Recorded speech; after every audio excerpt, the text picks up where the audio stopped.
6:35. Jesus said to them, I am the bread of life. Whoever comes to me shall not hunger, and whoever believes in me shall never thirst. We turned and journeyed into the wilderness in the direction of the Red Sea, as the Lord told me. For many days we traveled around Mount Seir. Then the Lord said to me, You have been traveling around this mountain country long enough.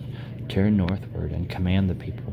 You are about to pass through the territory of your brothers, the people of Esau, who live in Seir, and they will be afraid of you. So be very careful. Do not contend with them, for I will not give you any of their land. No, not so much as for the sole of the foot to tread on, because I have given Mount Seir to Esau as a possession. You shall purchase food from them with money, that you may eat, and you shall also buy water from them with money, that you may drink. For the Lord your God has blessed you in all the work of your hands. He knows you're going through this great wilderness. These 40 years the Lord your God has been with you. You have lacked nothing. So we went on away from our brothers, the people of Esau, who live in Seir, away from the Arabah road from Elath and Ezion-Geber. We turned and went in the direction of the wilderness of Moab. And the Lord said to me, Do not harass Moab or contend with them in battle, for I will not give you any of their land for a possession, because I have given Ar to the people of Lot for a possession. The Emim formerly lived there, a people great and many and tall as the Anakim. Like the Anakim, they are also counted as Rephaim, but the Moabites call them Enamim. The Horites also lived in Seir formerly, but the people of Esau dispossessed them and destroyed from before them and settled in their place, as Israel did to the land of their possession, which the Lord gave to them. Now rise up and go over the brook Zered. So we went over the brook Zered, and the time from our leaving Kadesh Barnea until we crossed the brook Zered was 38 years, until the entire generation, that is, the men of war, had perished from the camp, as the Lord had sworn to them. For indeed the hand of the Lord was against them, to destroy them from the camp until they had perished. So as soon as all the men of war had perished and were dead from among the people, the Lord said to me, Today you are to cross the border of Moab at Ar. And when you approach the territory of the people of Ammon, do not harass them or contend with them, for I will not give you any of the land of the people of Ammon as a possession, because I have given it to the sons of Lot for a possession. It is also counted as the land of Rephaim. Rephaim formerly lived there, but the Ammonites call them Zamzumim, a people great and many and tall as the Akim. But the Lord destroyed them before the Ammonites, and they dispossessed them and settled in their place, as he did for the people of Esau, who live in Seir, when he destroyed the Horites before them, and they dispossessed them and settled in their place even to this day. As for the Avim, who lived in villages as far as Gaza, the Gaphtorim, who came from Kaphtor, destroyed them and settled in their place. Rise up, set out on your journey, and go over the valley of the Arnon. Behold, I have given into your hand Sihon the Amorite, king of Heshbon, and his land. Begin to take possession, contend with him in battle. This day I will begin to put the dread and fear of you on the people who are under the whole heaven. Who shall hear the report of you, shall tremble and be in anguish because of you. So I sent messengers from the wilderness of Kadeshma to Sihon the king of Heshbon with words of peace, saying, Let me pass through your land. I will go only by the road. I will turn aside neither to the right nor to the left.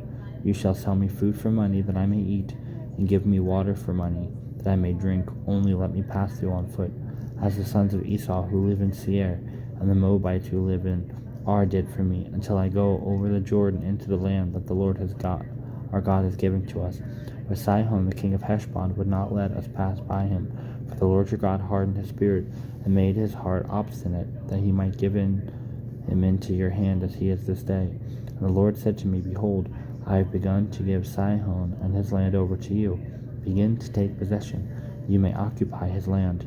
Then Sihon came out against us, he and all his people, to battle at Jahaz, and the Lord our God gave him over to us. And we defeated him and his sons and all his people. And we captured all his cities at that time, and devoted to destruction every city, men, women, and children. We left no survivors, only the livestock we took as spoil for ourselves, with the plunder of the cities that we captured, from Orior, which is on the edge of the valley of the Arnon, and from the city that is in the valley as far as Gilead. There was not a city too high for us. The Lord our God gave all into our hands, only to the land of the sons of Ammon, We did not draw near, that is, to all the banks of the river Jabbok and the cities of the hill country, wherever the Lord our God had forbidden us. The plans of the heart belong to man, but the answer of the tongue is from the Lord. All the ways of a man are pure in his own eyes, but the Lord weighs the spirit. Commit your work to the Lord, and your plans will be established. The Lord has made everything for its purpose, even the wicked for the day of trouble. Everyone who is arrogant in heart is an abomination to the Lord. Be assured, he will not go unpunished. By steadfast love and faithfulness, iniquity is atoned for. By steadfast love and faithfulness, iniquity is atoned for, and by the fear of the Lord one turns away from evil. When a man's ways please the Lord, he makes even his enemies to be at peace with him. Better is a little with righteousness than great revenues with injustice.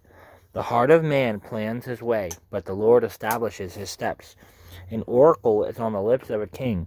His mouth does not sin in judgment. A just balance and scales are the Lord's. All the weights in the bag are his work. It is an abomination to kings to do evil, for the throne is established by righteousness. Righteous lips are the delight of a king, and he loves him who speaks what is right. A king's wrath is a messenger of death, and a wise man will appease it. In the light of a king's face there is life, and his favor is like the clouds that bring the spring rain. How much better to get wisdom than gold! To get understanding is to be chosen rather than silver. The highway of the upright turns aside from evil. Whoever guards his way preserves his life. Pride goes before destruction, and a haughty spirit before a fall. It is better to be of a lowly spirit with the poor than to divide the spoil with the proud. Whoever gives thought to the word will discover good, and blessed is he who trusts in the Lord. The wise of heart is called discerning, and sweetness of speech increases persuasiveness. Good sense is a fountain of life to him who has it, but the instruction of fools is folly.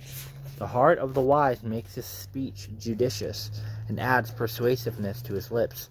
Gracious words are like a honeycomb, sweetness to the soul, and health to the body. There is a way that seems right to man, but its end is the way to death. A worker's appetite works for him. His mouth urges him on. A worthless man plots evil, and his speech is like a scorching fire. A dishonest man spreads strife, and a whisperer separates close friends. A man of violence entices his neighbor, and leads him in a way that is not good. Whoever winks his eyes plans dishonest things. He who persuades his lips brings evil to passes. Gray hair is a crown of glory. It's gained in a righteous life.